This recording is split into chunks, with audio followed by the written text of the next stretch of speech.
Good morning mga ka-churba. Wala, gusto ko lang chika. Kape tayo dahil. Kape tayo mga ka-churba. Kasi ng ulo ko. May dandruff ako dito. Napakaloka. Mga ka-churba. Tara nang mag-kismis. Chikahan. Totoo lang. Wala talaga akong kismis sana. Wala talaga akong kismis kanina. Siyempre may mga dumadaan sa kalsada. May mga dumadaan. Mga mag-asawa. Kasama yung mga anak. Yung iba, galing na trabaho. Kasama yung nanay niya. Minsan naman sabi, nagsusundo naman yung tatay. Dahil, makakaingit. Sa totoo lang, naiingit ako. Noon pa, naiingit ako talaga dahil. Napakahirap ng walang magulang. Grabe, nakakaingit. Sa totoo lang, never akong naging inggitera sa mapera. Hindi talaga ako naiingit ko. Medyo, kunyari, nakakabili ng kung ano-ano. May sasakyan. Or kung ano man. So, hindi ako naiingit sa ganyan dahil.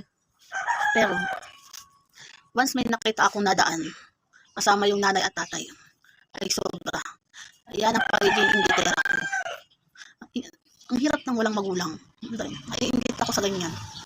Pag wala akong magulang, naiingit. Pag walang magulang, mahirap. Pero pag may nakikita akong, o mga makilala akong mga tropa, kasama yung mga tropa, ay kasama yung nanay at tatay nila. Pag napasyal ako, nakikita ko rin yung mga nanay at tatay nila na ando, nag-aasikaso din, siyempre, bisita kami. Doon ko nakikita na naiingit talaga ako dahil kasi andyan pa rin yung nanay at tatay nila. Kasi bata pa naman kami nung nawalan kami ng magulang. Pero ano naman, nakapagtrabaho pa kami noon. Nakapagtrabaho na kami. Pero yung sumunod sa akin, mga napasok sa school. Pero ako, hanggang kasama kong kuya ko, mga nagtatrabaho sila. Ako din katrabaho. Yung sumunod sa akin, trabaho na rin yata. Tapos yung sumunod, mga bata ka, mga estudyante ka.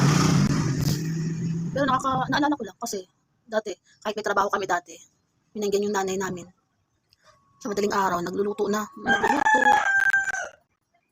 nag-aasikaso, mga isusuot. Tapos yung tatay namin, nagluluto yung tatay namin. Kasi minsan gigising kami. Hoy, gumising na. Ipasok ka sa trabaho. Nagising kami nun. Kasi kakain kami bago kami pumasok. Kasi yung tatay ko, dati nagluluto talaga siya. Yung nanay ko minsan nagluluto din. Pero siya naglilinis. Tapos nag-aasikaso ng mga isusuot namin. Kunyari, wala kayong kailangan namin ng uniform na ano. Siya yung mag-aasikaso. Oo, malaki na kami dati. Magkakapatid na isa. Kasi nagtatrabaho na kami. Pero nandun lang sila sa bahay. Kasi doon kami natuwa. Doon, naalala ko lang. Kaya naging masaya ako dati.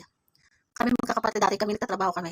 Lahat ng ATM namin, hawak yung lagi ng nanay namin. Yung tatay namin, wala yung pakialam. Kung may ATM ka o ano. Ang kaligayahan ng tatay namin dati. Basta sa sahod kami, bilihan namin na isang bote. Kahit isang bote. Boteng red, beer. Beer pa dati. Beer na beer. Basta tuwing sa sahod kami, kailangan meron kami pambiling beer na beer. Tapos pulutan. Malimit yung pulutan dati, yung bituka ng baboy. Tapos niluluto ng nanay ko prito. Kaya natutuwa kami dati, pag may sahod kami dati. Nanay ko kasi, tagahawak ng mga ATM namin dahil. Para kami estudyante din. Pero masaya naman kami. Kasi napasok kami ng may baon. Luluto yan. Maglalagay na yan sa lagayan naming baon. Bukod pa yung mga estudyante naman, yung iba kong kapatid na maliliit. Gano'n na yun ng mga pagkain naman. Tsaka merienda sa school naman. Kaya, naalala ko lang, natawa lang ako kasi may mga dumadaan kasi mga estudyante. Saka yung iba nagtatrabaho. Tapos, pag nasahod kami nun, hindi rin naman alam ng nanay namin na mag-withdraw. Hindi niya alam dati. Basta siya may hawak ng mga ATM namin. Tapos, tara na, sasahod ka na kasi alam niyo na yung date. Oo, dahil. Pag alam niyo na yung date, sahod mo na anak. Punta na tayo. Punta na kami. Pag out namin, galing trabaho, pipilaan na kami, lalabas na kami, dala yung ATM tayo. Siyempre, ang ending, pagka-withdraw namin, bago kami umuwi, kailangan mag-Jollibee muna. Oo, dahil yung nanay ko napakahilig sa Jollibee. Para sa kanya, kasayahan niya na yung spaghetti, burger, at saka, tawag dito, fries. Oo, napakahilig ang nanay ko dati, parang bata. Siya lang din siya nag-withdraw. Siya lang taga-ako ATM. Pag mag-withdraw na ako, ayun na ma. Oh, tayo mo tayo Jollibee. Bago tayo umuwi, Jollibee muna tayo. Ang ending, mga kapatid ko, walang take out na Jollibee. Kasi maliit, konti pa yung sahod ko dati. Siyempre, pag nauwi na kami ng nanay ko, nagluluto na yung nanay ko. Ang ginagawa ng nanay ko, nabili na lang siya ng ng lulutuin na masarap-sarap. Para maging masaya yung mga kapatid ko. Natutuwa din ako kasi first time din ng nanay ko na ganyan na nag-Jollibee. Di ba noon kasi hindi naman talaga sila ganun ka ano, especially wala namang masyadong trabaho dati. Kaya minsan pag yung isa kong kapatid naman sa sahod na, sabihin ng nanay ko, "Uy, kuya, mag-ano sa sahod ka na." Siya naman ang kasama dahil hindi naman ako kasama. Natatawa kami lagi sa nanay ko dati. Natatawa lang ako kay nanay ko kasi pag sahuran na namin, isa-isa yung kasama niya dun sa ATM. Magwi-withdraw na eh. Pero siya lagi siya may Jollibee. Para siyang bata. Natatawa ako. Kahit simpleng maliit na Jollibee, masaya na yan sa kanya. Kaso, ang iniisip niya lang na pag umuwi na ng bahay, siyempre maliit yung mga kapatid ko, ilan yun. Bibili siya ng mga chicken na magluluto. Magluluto sa bahay para lahat naka-chicken. Kaysa daw mag-Jollibee, mas mahal daw yun. Baka wala daw matirang budget. Ay, siyempre, allowance pa ng mga baon, ng mga ano. Tapos yung tatay ko, masaya na yung tatay ko kasi kailangan pagdating namin, pag uwi namin sa bahay, kagagaling namin ng widow, nanay ko, nakaabang na yun sa pinto. Sahod. Iaabot na sa amin yung bote. Pati ng beer na beer. Kailangan nang bumili. Tawa kami ng tawa dati. Kasayahan na yan sa kanya. Siguro hanggang 2. Nainom na yan ng beer sa bahay. Kaya dati pag nainom dati yung tatay ko, minsan kasama yung nanay ko, silang dalawa nag-inuman. Pero kami, nakakita kami. Oo, yung walang katapusan. Tuwa. Kasi nanay ko mahilig siya. Mahilig ko matinig ko dati. Kaya habang